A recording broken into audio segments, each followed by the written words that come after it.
create a rectangle with a dimension of 56 and 112. Then extrude 14. And then hanapin natin yung gitna. Line tayo dyan. And then 4. And then the other one is 8. And boss extrude kagaya nung nauna. And then create lang tayo ng line pataas. Dimension na 78. And then circle. And then wait lang tayo dyan to make sure na it's 56. Guhit lang hanggang sa circle. Tapos hold control tas tangent, pindot ang kabila, hold control, tangent. Tapos line properties, yan, extrude lang natin yan. 16. Tapos hanapin natin yung gitna, magline tayo doon, and then circle, tapos extrude. Sukat ay 5. Nakabila naman kung paano ginawa natin sa una. Ganun lang ulit. Tapos create ulit tayo ng circle. 12.5 ang sukat. Tapos extrude cut through all. Mag-wait lang tayo dyan from hanggang gitna. Tapos guhit pataas, dimension na 32, guhit dimension na 6, and then mag-guhit ulit tayo from there ng sukat ay 12. Tapos yun, rectangle, sukat ay 32, and then trim entities lang, trim lang natin yung mga hindi natin kailangan, yan, tanggalin natin. Tapos boss extrude na sukat ay 38. Tapos magline lang tayo pa triangle, and then extrude cut through all, and then from baba mag-wait lang tayo mula gitna. Tapos sukat ay 38, and then 44. Sa kabila naman ay 44 din, kasi dyan tayo mag-ibilog. Yan, circle 5. The other one is also 5.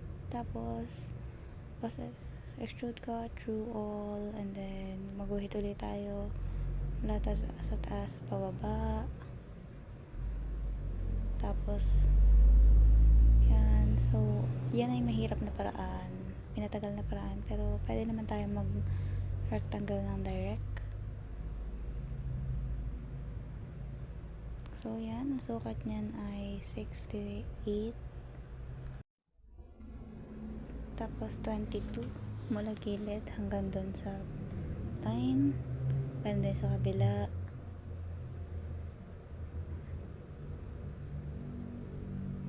Tapos yan, extrude, ayan, and then pabilisan na natin dahil mag-fillet lang naman tayo dyan. Ayan, fillet lang natin yung bawat sides. From front plane, mag-line, center line lang tayo. Tapos magbilog lang muna tayo dyan ng 4. Then ang sukat, ang una ay 56 tas 25, ang sunod ay 56 and 28. Tapos ang layo niya sa isa't isa ay ayun, mag-line lang tayo dyan, pagdikitin. Tapos mag-rectangle lang tayo ulit. Then 4 ang sukat, and 12 naman. Ganon din sa baba.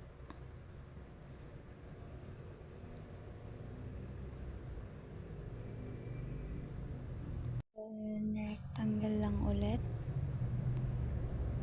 Tapos ang sukat niya ay 152. Then trim entities, trim lang natin yung mga hindi natin kailangan. Tapos boss extrude, blind 17, the other one is also 17, and then next boss extrude naman yung kabila, and then that's 19, and yung una naman ay boss extrude 13, same din. Boss extrude 2, dun tayo magbubuhat ng sa gitna, and then rectangle sa taas, rectangle sa baba. Sukat niyan ay 2, and then trim lang natin yan sa gitna, and then yun, cut na natin yun, and then sa taas na yan magbubutas lang tayo dyan.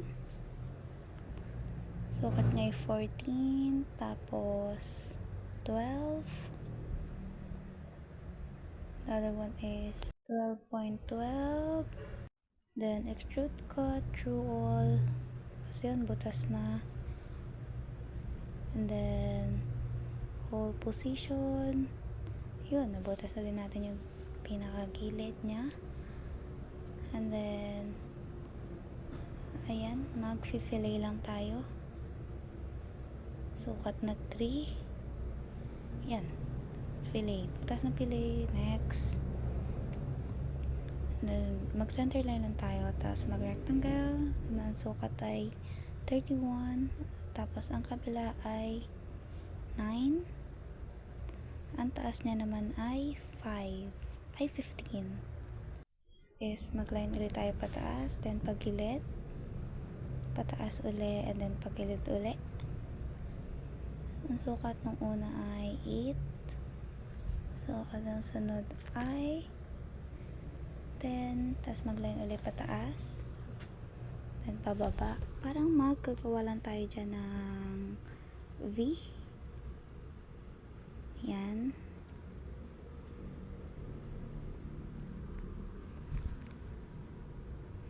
Hindi pa makuha ang dimension. So, sa taas muna unahin natin. Layo nila sa isa't isa ay 22, then 6, 4, ganun din, 4 din, and then 6 din, kaya na sa kabila. Tas yan, magbibilang ulit tayo dyan kaya nang ginawa natin ang una. Tas para makuha natin ang angle, yan, pindot na sa kabila, tas pindot ulit 30 degree. Sunod tayo take 75.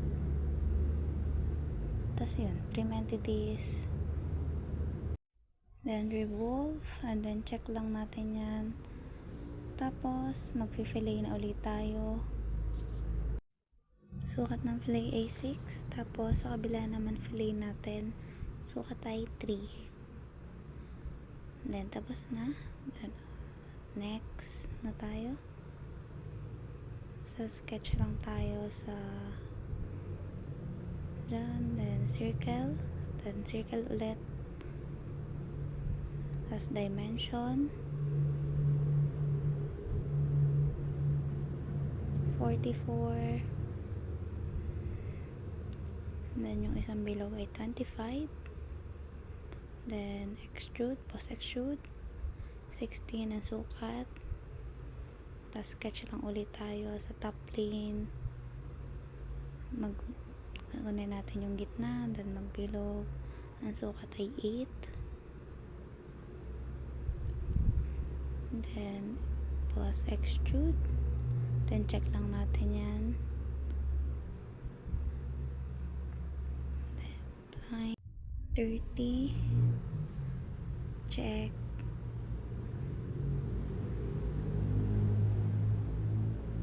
And then hole wizard, thread mula taas hanggang baba. Tapos check. And then sa post extrude 2, pindutin lang natin yun, and then i-check. Tapos search natin ang combi to combine main body. Tapos yun, then fillet na tayo. Then jumper lang natin. Circle with a dimension of 25, and then post extrude ng 80. Tapos sa plane ay susukat lang uti tayo dyan, then kunin natin yung gitna, ay mag circle lang tayo dyan. Tapos yung From center ng bilog hanggang dulo ay 67, tapos ang sukat ng bilog ay 8. Then extrude cut. Tapos sa boss extrude 1, magcha-chamfer lang tayo dyan. Degree ng 45 and then 1 mm. And then, ayan. Tapos na. So, next naman ay circle ulit. Sukat ay 25 ulit ang dimension. Then boss extrude. Line na sukat ay 80. And then chamfer. Ladulong baba. Tapos yung pangalawa 1 mm. Tapos kunin lang natin yung plane uli niyan sa top plane. Magsa-center line lang tayo dyan. Pababa din pataas. Ang sukat niyan ay 13 ang sukat, and then 13 din dyan. Then dyan tayo magsi-circle. Dimension na 8. Then circle ulit sa baba. Then 8 ulit.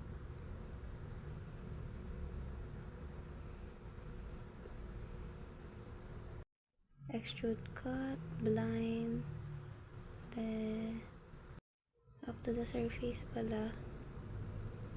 And then yan na. Yan. Tadi butas na. And then sa right plane, mag-line lang tayo dyan. Center line ng sukat ay 40. Sa gitna, circle. Dimension 5 ang dimension. Then blind. Extrude cut, blind. After the surface. Then yan. Patas na. Then sa boss extrude 1 naman, mag-circle tayo dyan. Ang dimension ay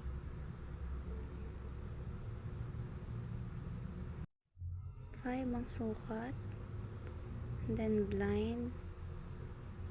Tas kahit ano na dyan, basta hindi tatagos sa dulo.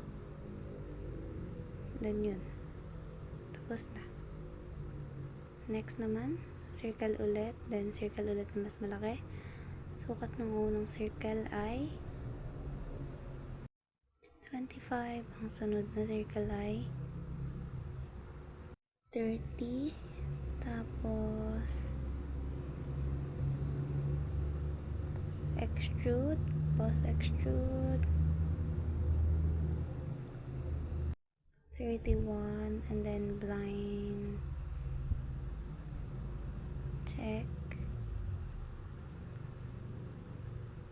Then next naman, polygon. Ang sukat ay 21.1. Then boss extrude. Yan, pindutin natin lahat. And then check. So sa boss extrude 1, na tayo mag-sketch. Extrude cut. From there to there. Tapos yan, check.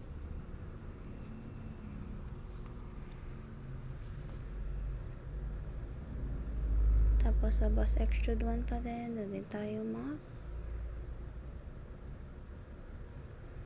magsi-circle. Ang sukat ay 12. Then yan, boss extrude.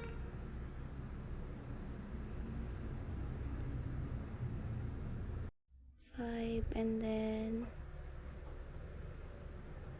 sa sketch, magpo-boss extrude ulit tayo. Yan yung surface, tas face 1, blind, and then 65 mm. Then don't merge the result, check. And then whole wizard thread from top to bottom or surface. Then check lang natin yan. Hanapin natin ang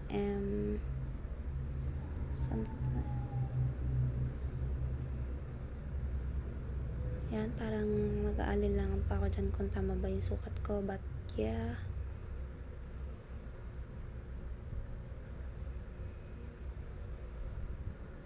tama naman I think. Yes, dinouble check ko lang dyan kung tama ba yung ginagawa ko.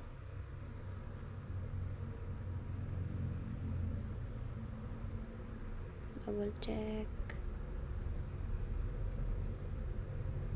Then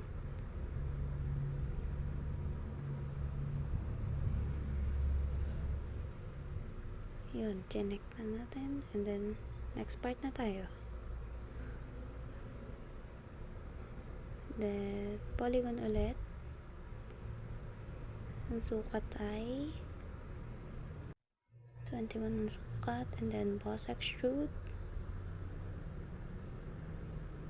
7 point something. And check, sketch, circle,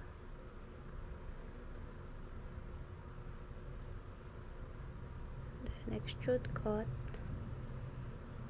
line, tas merge na result. Yun. Then the other side, circle ulit. Then ganun ulit ang gagawin. Extrude cut, merge the result, 45 degrees, check. Then to that side, magsisircle ulit tayo na ang sukat ay 12.12. Then extrude cut, show all, then whole wizard thread from there to there, then check. Next naman, top plane, magsisircle lang ulit. Ang sukat ay 12.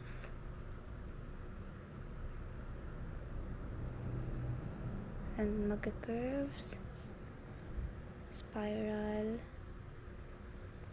then counterclockwise. Pindutin lang natin yan. Then sketch sa front plane.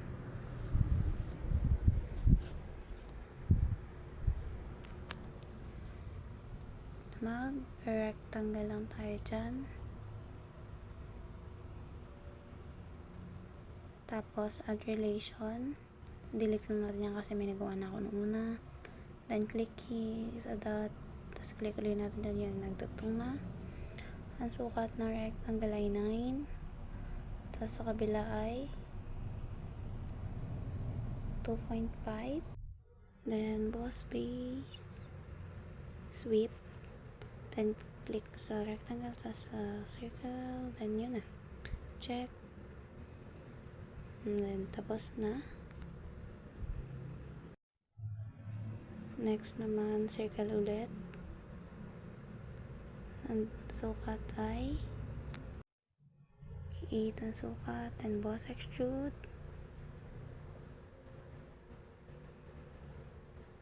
Then thread mula taas hanggang baba. Offset.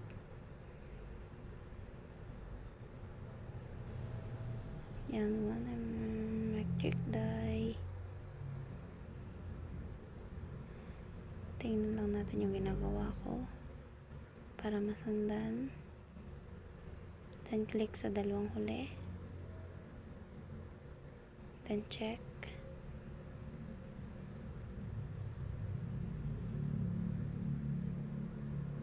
Then sa plane,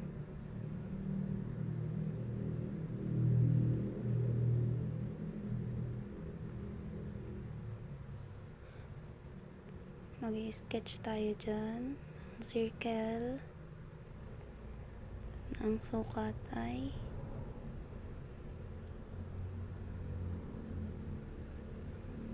and then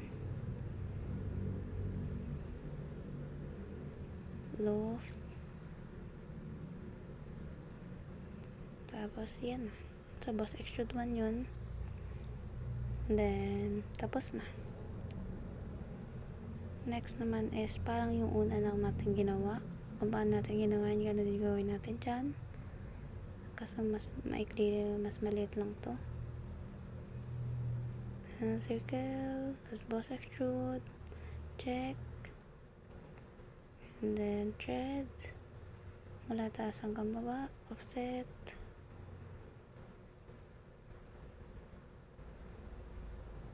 offset, then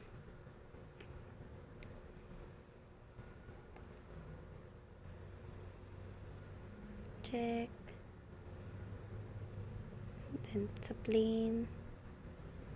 Okay, create lang ulit tayo dyan ng circle.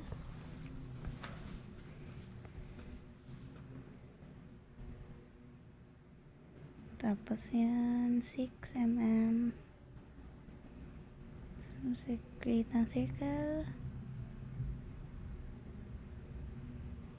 Ang sukat ay 5 mm ang sukat ng circle na yan. Then sa boss extrude, ayun, gano'n lang uli. Ang gagawin natin, loft lang uli yun, gagawin ng una. Then okay na yun. Stop plane, polygon, ang sukat is 12. Then boss extrude sa front plane, gagawa lang tayo ng center line.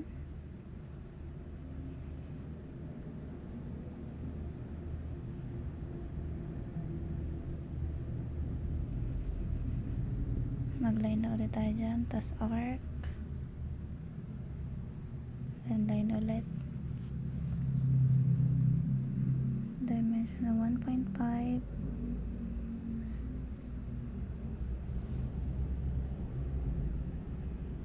sa arc ay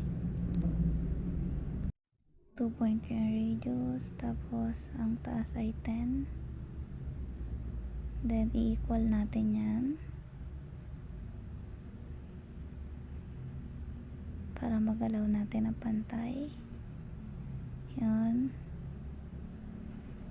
And then revolve, check, then loft para mapagsama natin, and then yun.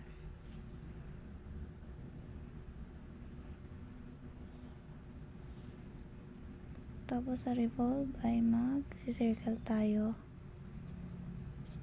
ng sukat ay 1, tapos extrude cut through all,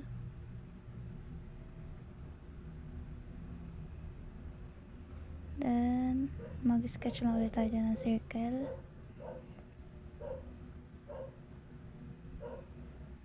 Ang sukat ng isa ay 8, and then boss extrude na 4.2,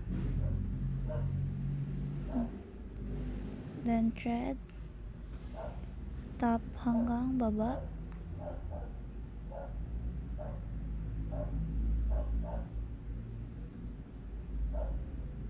yan, and then yun na. Then assembly, select lang natin yung part na kailangan natin, tas base dyan, lalabas na yan po sa base. So madali lang tong assembly. All you need to do is ilagay lang dyan yan, tapos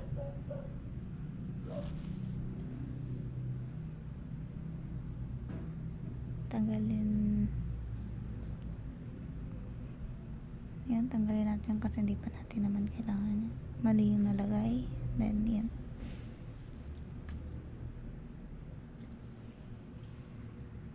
ayusin lang natin, ipantay natin.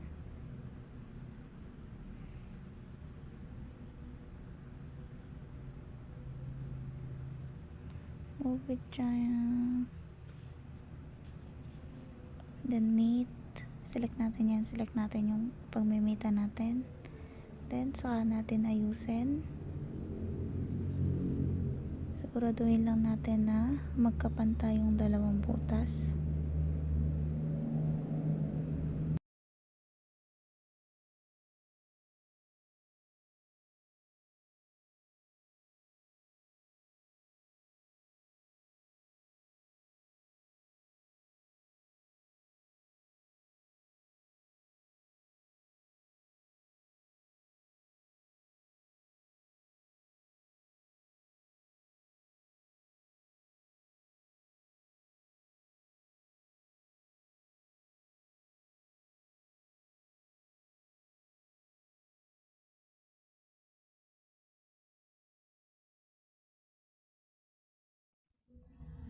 Then kapag pantay na, i-fix na natin yan dyan. Then yung sunod naman, ilalagay natin.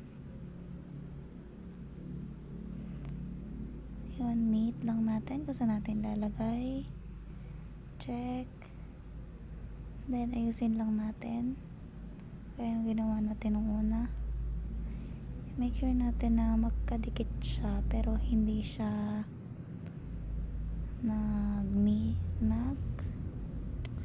super dikit. Pag okay na, ay i-fix na din natin para hindi magalaw. Then next naman, ating ilalagay yan.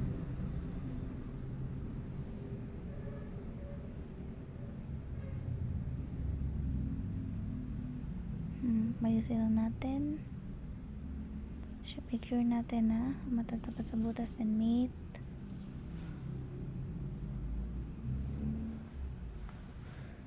Siguraduhin natin na magkatapat na siya, and then X na natin yan, and then fix na natin.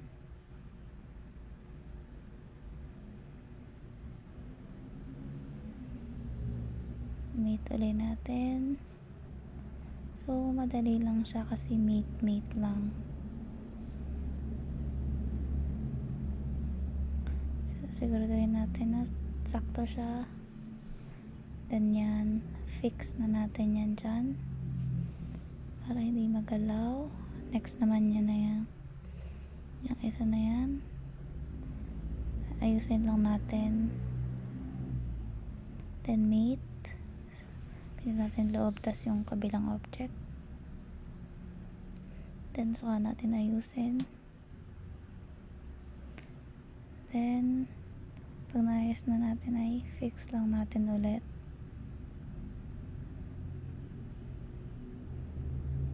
Next naman yan, ayusin lang ulit natin yung tatapat sa butas. And then meet lang.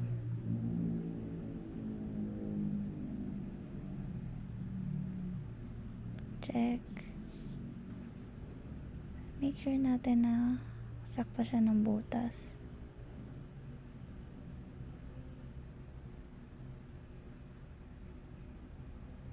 Then yan, fix na natin yan dyan para hindi magalaw. Next naman ay maglagay na ulit tayo. Lagay na natin yung mga ilalagay natin. Yung mga hindi pa natin na ilalagay. Lagay na natin lahat. So hanapin lang natin. Yan, isa-isa na natin ilagay.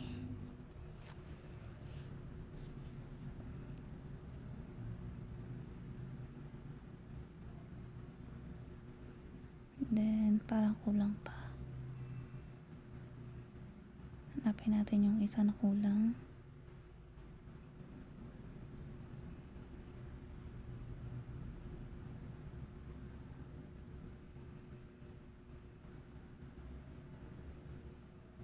Lagay na natin yung isa na yan. Part 12. Ayusin lang natin. Then meet.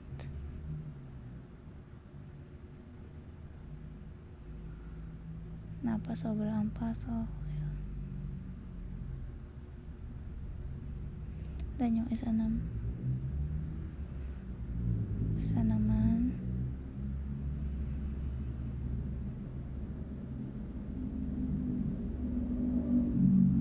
mate lang ulit. Check.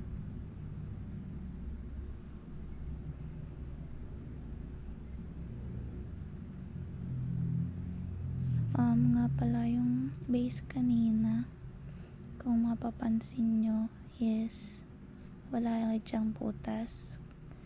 So nung mapansin ko lang ay saka ko nalagyan. So hindi ko na nasama sa vid. I'm so sorry. So hindi ko na napakita. And then yan, ipasok na yung isa. Then ayusin lang natin yan.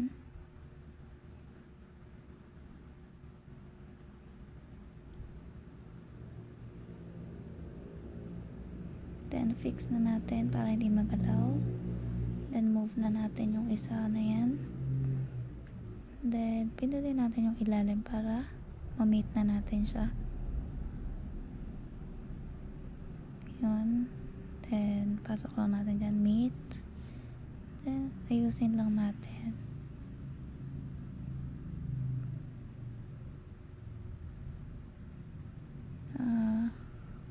Then fix na natin yan kasi naayos na naman natin.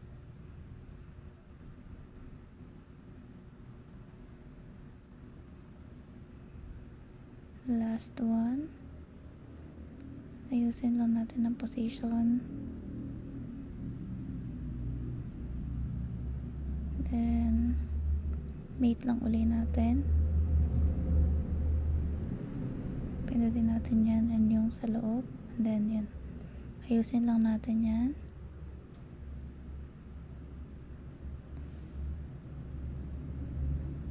Then yan, and we're done.